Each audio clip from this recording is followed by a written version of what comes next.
नमस्कार दोस्तों, जय श्री कृष्ण, राधे राधे। सच्ची श्रद्धा से कमेंट में जरूर लिखे हर हर महादेव, राधे राधे। देवों के देव महादेव सदैव आप पर अपनी कृपा बनाए रखे। दोस्तों, आपको यह जानकर काफी हैरानी होगी कि वास्तु एक ऐसा शास्त्र है जिसमें मानव जीवन की बहुत सी प्रॉब्लम्स का समाधान वर्णित है। इसमें कई तरह के उपायों के साथ साथ तमाम तरह की जानकारी दी गई है, जिसे ये जानकारी प्राप्त होती है कि अगर किसी व्यक्ति के जीवन में वास्तु दोष का साया हो तो उसे क्या करना चाहिए। तो वहीं इसमें दिन के अनुसार कौन से कार्य करना चाहिए, कौन सा नहीं, इस संदर्भ में भी बहुत सी बातें बताई हैं। आज हम आपको बताने जा रहे हैं कि मंगलवार के दिन वास्तु और ज्योतिष शास्त्र के अनुसार किसी भी व्यक्ति को कौन से काम नहीं करने चाहिए, और हम जानेंगे कि महिलाओं की किन आदतों की वजह से पति रंग से राजा बन जाते हैं। तो पूरी जानकारी के लिए वीडियो को आखिर तक जरूर देखिए। हिंदू धर्म शास्त्रों में अनेकों परंपराओं और रीति रिवाजों को विशेष महत्व दिया जाता है। शादी, विवाह और अंतिम संस्कार के अलावा कई ऐसी परंपराएं भारतीय हिंदू समाज में आज भी विद्यमान है, जिनका अनुसरण प्रत्येक भारतीय पुरुष अथवा महिलाएं करती हैं। इसी के अनुसार सुहागिन महिलाओं को प्रतिदिन कुछ कार्य करने से पहले शुभ अशुभ का विशेष ध्यान रखना पड़ता है। तो दोस्तों, चलते हैं और सुनते हैं गुरुजी से कि वो क्या कहते हैं इसके बारे में। दोस्तों, आप सभी का एक बार फिर से स्वागत है। सप्ताह के कुछ विशेष दिन यदि सुहागिन महिलाएं अपने बाल धोए तो उनके पति पर बाधाएं आ सकती हैं। यहाँ तक कि आपकी संतान और परिवार को भी कष्ट हो सकता है। तो आइए आप भी जानिए कि किस दिन सुहागिन महिलाओं को बाल नहीं धोने चाहिए और किस दिन बाल जरूर धोने चाहिए। लेकिन वीडियो शुरू करने से पहले अगर आपने हमारे चैनल को सब्सक्राइब अभी तक नहीं किया तो सब्सक्राइब जरूर कर ले और साथ में ही बेल आइकन को भी प्रेस कर दें, ताकि हमारे चैनल पर अपलोड होने वाली न्यू वीडियो की अपडेट आपको मिलते रहे। दोस्तों, सबसे पहली बात यह है कि बुधवार के दिन विशेषकर कुमारी लड़कियों को बाल नहीं धोने चाहिए। यदि कोई कुमारी लड़की बुधवार के दिन अपने बालों को धोती है तो उसके भाई पर कोई बड़ी आफत आ सकती है, जिसका आप कोई अंदाजा भी नहीं लगा सकते हैं। इसलिए जितना संभव हो सके बुधवार के दिन कुमारी लड़कियों को बाल नहीं धोने चाहिए। दूसरी बात, यदि कोई सुहागिन महिला बृहस्पतिवार के दिन अपने बालों को धोती है तो उसके पति की आयु घटती जाती है। सुहागिन महिलाओं को भूलकर भी बृहस्पतिवार के दिन बाल नहीं धोने चाहिए और ना ही बृहस्पतिवार के दिन नाखून और बाल आदि काटने चाहिए। ऐसे में आपको बृहस्पतिवार के दिन घर में पोछा भी नहीं लगाना चाहिए और ना ही बृहस्पतिवार के दिन कपड़े आदि धोने चाहिए। अगर आप ऐसा ही करते हैं तो आपके परिवार पर बहुत बड़ी विपदा आ सकती है।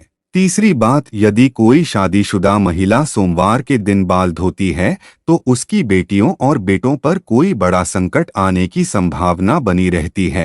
परिवार को किसी बड़े आर्थिक संकट का सामना करना पड़ सकता है। ऐसे में शादीशुदा महिलाओं को सोमवार के दिन भी बाल नहीं धोने चाहिए। चौथी बात, तो चलिए दोस्तों अब आपको बता दें कि किस दिन बाल जरूर धोने चाहिए। तो वह दिन है शुक्रवार को बाल जरूर धोएं, क्योंकि शुक्रवार को बाल धोना बहुत ही शुभ माना जाता है। तो महिलाएं इस दिन को एक नियम की तरह ही बना ले ताकि उन्हें धन धान्य और सुख संपत्ति की प्राप्ति हो।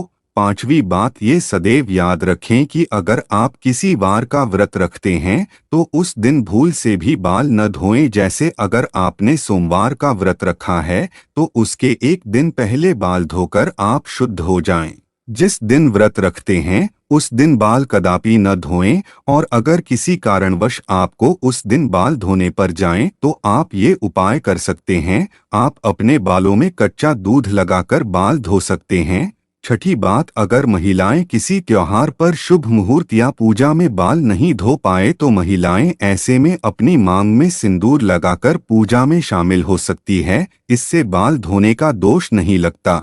दोस्तों, चलिए अब जानते हैं कि मंगलवार को ऐसे कौन से काम है जो आपको भूलकर भी नहीं करनी चाहिए। वास्तुशास्त्र के अनुसार मंगलवार की प्रकृति उग्र है, वह इसके स्वामी हैं। मंगलदेव और हनुमान जी को माना जाता है। कहा जाता है मंगल देव मंगल करता है। जिसके जीवन में मंगल शुभ होता है उसके जीवन में केवल मंगल ही मंगल होता है। यही कारण है कि धार्मिक शास्त्र में कहा गया है कि शुभ प्रभाव पाने के लिए मंगलवार के दिन उपवास करना चाहिए, परंतु इसके साथ ही इस बात का भी खास ध्यान रखना चाहिए कि मंगलवार के दिन कौन से कार्य करने से अशुभ प्रभाव प्राप्त होते हैं। धार्मिक मान्यताओं के अनुसार मंगलवार को नमक का सेवन करने से बचना चाहिए। कहा जाता है इस दिन नमक के अधिकतर सेवन से सेहत पर बुरा प्रभाव पड़ता है तथा महत्वपूर्ण कार्य में रुकावटें पैदा होने लगती हैं। वास्तु के मुताबिक पश्चिम वायव्य तथा उत्तर दिशा में मंगलवार के दिन किसी प्रकार की यात्रा नहीं करनी चाहिए। अगर किसी हालात में यात्रा करनी पड़े तो गुड़ का सेवन करने के बाद यात्रा आरंभ करें। सनातन धर्म में मांस आदि का सेवन करना वर्जित माना जाता है। खास तौर पर मंगलवार के दिन मांस, मछली आदि खाने से जीवन में मुश्किलें पैदा होते हैं। वास्तु और ज्योतिष शास्त्र के अनुसार मंगलवार के दिन किसी को ऋण नहीं देना चाहिए। इस दिन अधिकतर क्रोध करने से बचना चाहिए। कहा जाता है कि इस दिन क्रोध करने से गृहकलह पैदा होता है। इस दिन शुक्र और शनि से जुड़ा कोई कार्य नहीं करना चाहिए।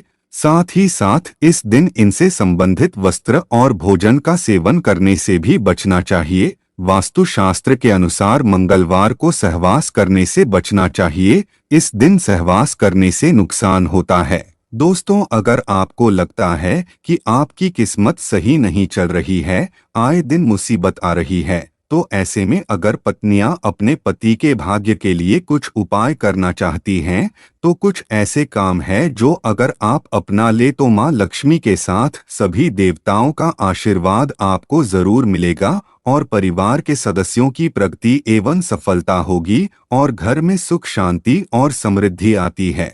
तो चलिए दोस्तों, जान लेते हैं इन चमत्कारी उपायों के बारे में। रोज सुबह उठकर अपनी हथेलियां देखें। दोस्तों, रोज सुबह जब आप उठे तो सबसे पहले दोनों हाथों की हथेलियों को कुछ क्षण देखकर चेहरे पर 3-4 बार फेरे। धर्म ग्रंथों के अनुसार हथेली के ऊपरी भाग में मां लक्ष्मी, बीच में मां सरस्वती व नीचे के भाग में भगवान विष्णु का स्थान होता है। इसलिए रोज सुबह उठते ही अपनी हथेली देखने से भाग्य चमक उठता है और कई तरह के सुनहरे अवसर भी मिल सकते हैं। भोजन के लिए बनाई जा रही रोटी में से पहली रोटी गाय को दें। धर्म ग्रंथों के अनुसार गाय में सभी देवताओं का निवास माना गया है। अगर प्रतिदिन गाय को रोटी दी जाए तो सभी देवता प्रसन्न होते हैं और आपकी हर मनोकामना पूरी कर सकते हैं। सुबह झाड़ू पोछा करें। घर को हमेशा साफ स्वच्छ रखना चाहिए। रोज सुबह झाड़ू पोछा करें, लेकिन सूर्यास्त के बाद झाड़ू पोछा नहीं करना चाहिए। ऐसा करने से मां लक्ष्मी रूठ जाती है और व्यक्ति को आर्थिक हानि का सामना करना पड़ सकता है। धर्म ग्रंथों के अनुसार जो व्यक्ति सूर्यास्त के बाद झाड़ू पोछा करती है, देवी लक्ष्मी उस घर में निवास नहीं करती और वहां से ये चली जाती हैं। रोज सुबह स्नान आदि करने के बाद पीपल के पेड़ पर 1 लोटा जल चढ़ाएं। पीपल में भगवान विष्णु का वास होता है। रोज यह उपाय करने से भगवान विष्णु प्रसन्न होते हैं और शुभ फल प्रदान करते हैं। इस पेड़ का महत्व इसी बात से जाना जा सकता है कि अर्जुन को गीता में उपदेश देते हुए भगवान श्री कृष्ण ने स्वयं को पेड़ों में पीपल बताया था। दोस्तों, घर खाली हाथ ना जाएं। बाहर से जब भी आप घर में प्रवेश करें तो कभी भी खाली हाथ ना जाएं। घर में हमेशा कुछ ना कुछ लेकर प्रवेश करें, चाहे वह पेड़ का पत्ता ही क्यों ना हो। दोस्तों, अपना एक नियम ही बना ले कि जब भी घर से बाहर जाएं तब घर वापस आते समय कुछ ना कुछ लेकर ही आए, फिर चाहे वे कोई भी चीज हो जो पत्नी व बच्चों को खुश रखें। अक्सर घर या बाहर के तनाव में अनजाने में हम ज्यादा प्रताड़ित अपने परिवार को ही करते हैं, लेकिन याद रखें, पत्नी और बच्चों की आंख में आंसू अगर आपकी वजह से आते हैं तो तरक्की के रास्ते बंद हो जाते हैं। इसलिए अपने परिवार को हमेशा ही खुश रखना चाहिए। दोस्तों, लक्ष्मी माँ को चंचला भी कहते हैं क्योंकि यह एक स्थान पर टिककर नहीं रह सकते। माँ लक्ष्मी की एक बड़ी विशेषता ये भी है कि ये जितना कठिनता से प्रसन्न होती है उतना ही सरलता से रुष्ट भी हो जाती हैं। कहने का तात्पर्य यह है कि लक्ष्मी की कृपा प्राप्ति बनाए रखने के लिए वेद शास्त्रों में बताए गए नियमों का पालन करना चाहिए, अन्यथा एक छोटी सी गलती से लक्ष्मी माँ रुष्ट होकर चली जाती है। आपने देखा ही होगा कि बड़े ही ठाठ बाढ़ सेठ रहने वाले साहूकार एक पल में कंगाल होकर रास्ते पर आ जाते हैं। ये सब माँ लक्ष्मी के रुष्ट हो जाने का कारण ही होता है। माँ को नाराज करने से अच्छा है कि शास्त्रों में बताए गए हैं इन नियमों का पालन करें ताकि महालक्ष्मी कभी भी अपने भक्तों से रुष्ट ना हो सके और उनके आशीर्वाद उनके भक्तों पर हमेशा बनी रहे। जैसा कि हम सब जानते ही हैं कि धन को लक्ष्मी का स्वरूप माना गया है। बहुत से लोग उंगली में थूक लगाकर रुपए को गिनते हैं। ऐसा करने से लक्ष्मी का अनादर होता है। किसी से भी रुपया लेते समय या देते समय उसे प्रणाम कर लेना चाहिए, इससे माता प्रसन्न होती हैं। घर में स्त्री भोजन बनाते समय या खाना परोसते समय अगर खाते रहती है तो इससे भी माँ लक्ष्मी नाराज हो जाती हैं। इसका कारण यह है कि इससे भोजन झूठा हो जाता है। जहाँ झूठा खाना खाया या खिलाया या फैला होता है उस घर के लोगों से माँ लक्ष्मी नाराज ही रहती हैं। इसलिए स्त्रियों को भोजन बनाते समय श्रद्धा भाव से खाना पकाना और खिलाना चाहिए। कहा जाता है कि जिस भावना से भोजन पकाया जाता है वही भावना से भोजन करने वालों में विकसित होती हैं। माँ लक्ष्मी का कहना है कि जहाँ गृहिणी की हंसी गूंज उठती है उस घर में गृहिणी के रूप में महालक्ष्मी सदैव निवास करती है। इसके विपरीत घर में पत्नी का अनादर किया जाता है वहाँ माँ लक्ष्मी एक पल भी रुकना पसंद नहीं करती है। पत्नी का अनादर करने वाला परोक्ष रूप से लक्ष्मी का अपमान करता है। इसलिए दोस्तों, अगर आप भी अपने घर की औरतों से रुष्ट होकर बात करते हैं तो ऐसा बिल्कुल ना करें, क्योंकि औरतों में ही देवी का रूप होता है जिसे आज सारी दुनिया पूजती है। उम्मीद है दोस्तों आपको ये वीडियो अच्छी लगी होगी।